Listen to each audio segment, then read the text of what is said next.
Do you find yourself asking, why do I always end up with the wrong men? A lot of us repeat this almost like a mantra. Most of the time, we put the blame entirely on them. We believe that they're the problem. But what if that's not the full story? What if it's us? Don't get me wrong. There are men who aren't good for us. They leave us feeling drained, unworthy, and confused. But the twist that no one talks about is that the partners that we choose often reflect something deeper within us. You don't have bad luck. All men aren't being the same. There are good men out there. All the good men aren't taken. If you're continuously choosing or attracting the wrong men, there may be a void that you're trying to fill when making poor dating choices. You don't have to choose the wrong men anymore, because I'm getting ready to shed light on exactly why you choose the wrong men in the first place. I'm going to give you 5 steps on how to break the cycle once and for all.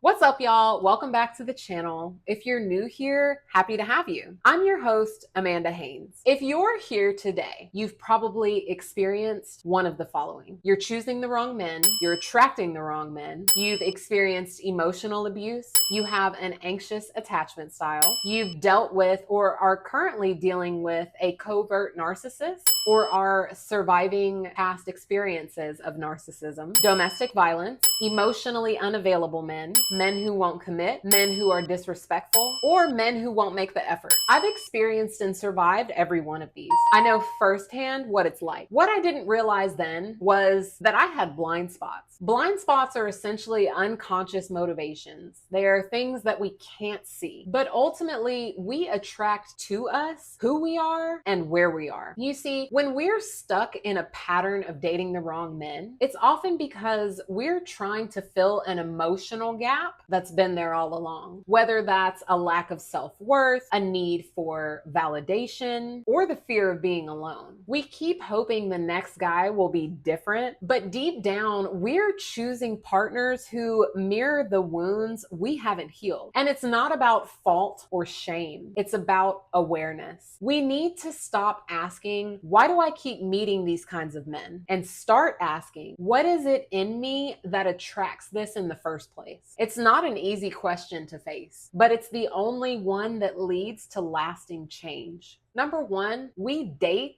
to the level of our self-worth. I'm going to say that one more time. We date to the level of our self-worth.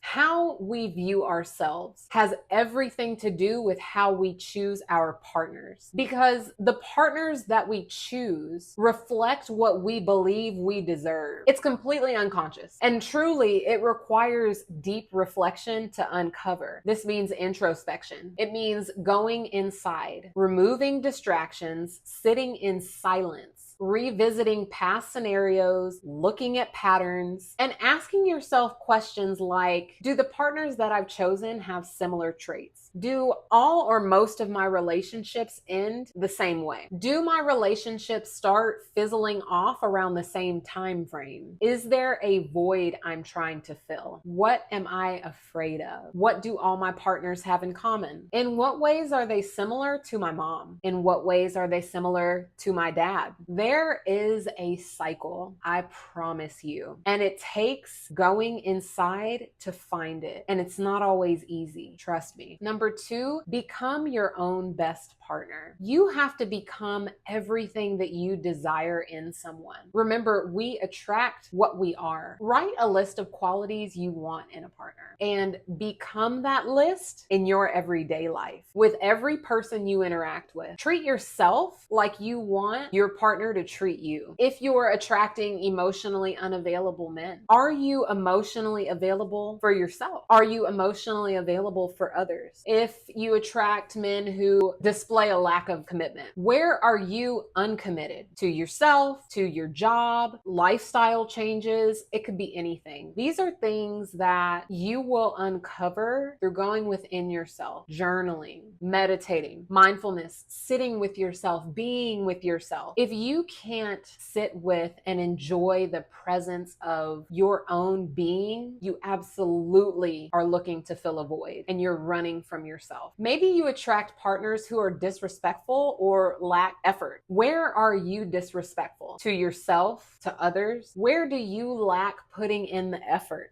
with yourself, your relationships? It takes radical honesty. You have to be honest with yourself about this stuff. I've found introspection has helped me uncover so much about myself, so much about myself. Not only that, therapy was very therapeutic for me, and having a professional third party who is essentially unbiased, doesn't know you or your partners, can give you some insight from a perspective where they shine the light on your blind spots. Again, they're unconscious, meaning you're not aware of them. You have no idea they exist, even though they do. Isn't that interesting? That there are parts of us that we can't see that other people can? It really makes you curious about who you really are, who people really see you as, how you're really perceived, how you're really coming off to people, what you're really attracting. It's very interesting. Dive into the subconscious mind. The unconscious, subconscious, these terms are interchangeable. Moving on to number 3, meet your own needs. So I tried something a while back, and it was setting a timer. I set a timer every 4 hours, and every time the timer went off, I would ask myself, what do you need right now? And that was such a profound experience, because a timer would go off and I'd ask myself what I need, and when I really sat in that question, it would be, oh, I need to go to the bathroom right now. Maybe I've completely been putting off using the bathroom for hours and not even recognizing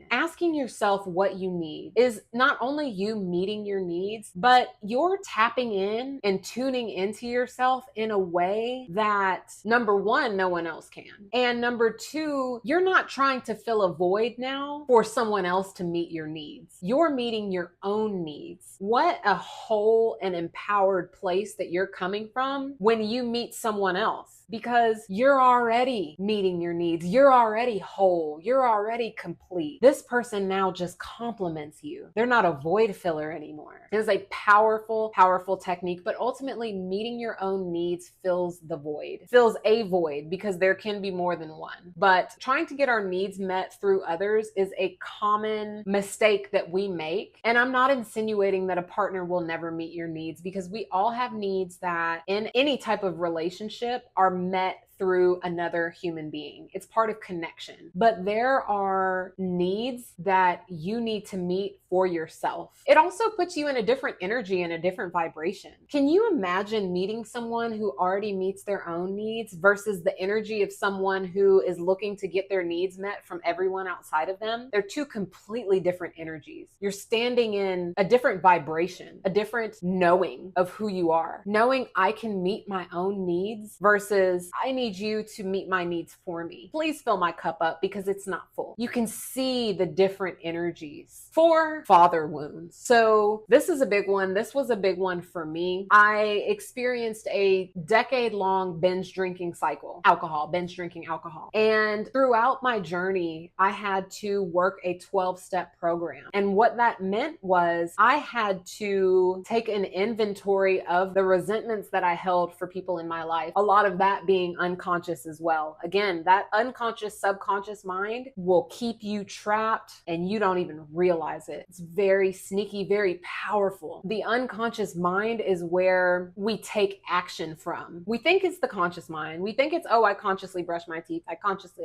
No. But in my subconscious, I was holding on to all of these resentments. Now, one of my conscious resentments was my father wound. And in going through this program, this 12-step program, and addressing this resentment, I was able to forgive and release. What that did was it opened up space for love. And it ultimately peeled the veil back from my eyes, because I was only ever seeing through my wounded lens. I used to attract partners who were emotionally unavailable, because that was a reflection of my father wound. And when I let go of this resentment, man, I was able to heal. I was able to forgive of it was like a weight was lifted off and my energy shifted in a way that looking back, I see, but when I was in it, I couldn't see it. And so if you have a father wound or a mother wound, or you're just holding on to resentments, you have to let that shit go. And I'm not saying that it doesn't mean that whoever you felt wronged you isn't accountable for their actions. I'm not taking away blame or choosing sides when I say let this go. What I'm saying is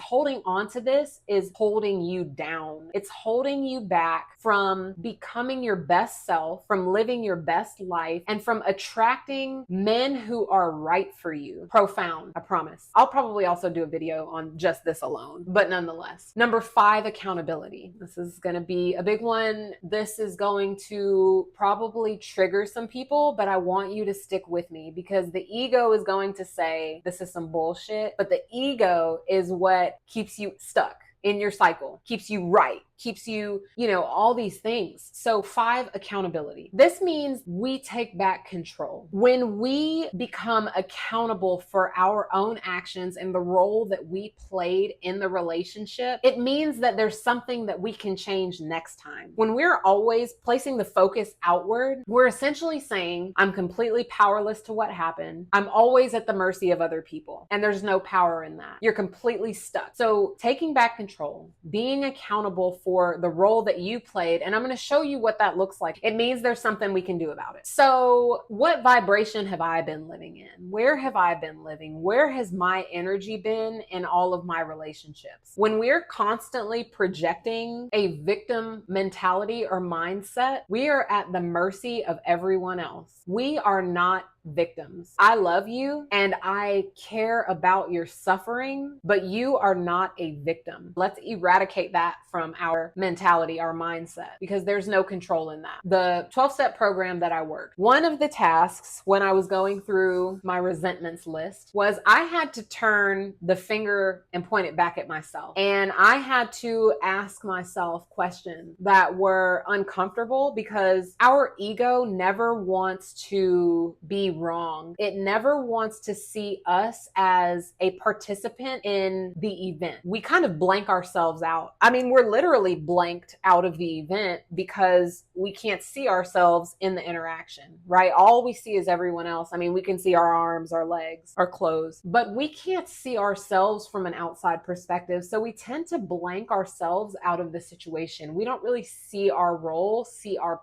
part. So there are some questions that you can ask yourself. And there's probably going to be some resistance to this, but hear me out. So a question you could ask would be, how was I selfish in those relationships, in this relationship? Maybe I wanted things my way, not seeing someone else's point of view, concerned only with my needs. How was I dishonest? Not seeing the role that I played, my part, or admitting where I was at fault, lying to myself, expecting others to be what they are not. It's a popular one. How was I self-seeking, acting to fill a void, even unconsciously, trying to control others, getting revenge when I didn't get what I want? Where was I afraid? Afraid of rejection, abandonment, loneliness, not being able to change someone, my own inferiority, inadequacy. What role did I play in this? What role do I play in attracting the wrong men? These are powerful questions. These are questions, though, that most people never get to. If you're at this point where you're able to ask yourself questions like this, go ahead and give yourself a pat on the back, because people go their entire lifetime without addressing things like this. They never address their role. They never look at their self-worth, patterns, wounds. I mean, this is tough work. So if you're even here, I commend you and I am rooting for you. But here's the truth. Until we address what's within us, the patterns will repeat. The good news, once we take ownership for our choices, we open the door to healthier, more fulfilling relationships. Ones that aren't about filling a void, but about building genuine connection. So instead of searching for the right man to fix the wrongs, let's focus on fixing the void within ourselves. Let's work on our self-compassion, our self-worth, and our awareness of what we truly need, not just in a partner, but in ourselves. themselves. It's about mastering yourself first. Resilience, awareness, self-compassion, these are the foundations of a life where you don't need to chase love because you're full of it already. And when you're whole, the right people naturally show up. So the next time you're tempted to ask yourself, why do I keep choosing the wrong men? Remember, the real question is, what am I trying to fix within me? Once you answer that, your world changes. Okay, I want to hear your experience. Did you have any revelations? Did any of this information resonate with you? Drop a comment below and let us know where you are on your journey. We support you and we love you. If you haven't already, go ahead and like, subscribe, and share this video with someone who's been struggling with the same issues. You can never underestimate the power of planting a seed. Remember, this is a journey, and the wealth of wisdom you gain in this information and digging within yourself is exponential. So keep going, keep pushing forward, and remember, you got this.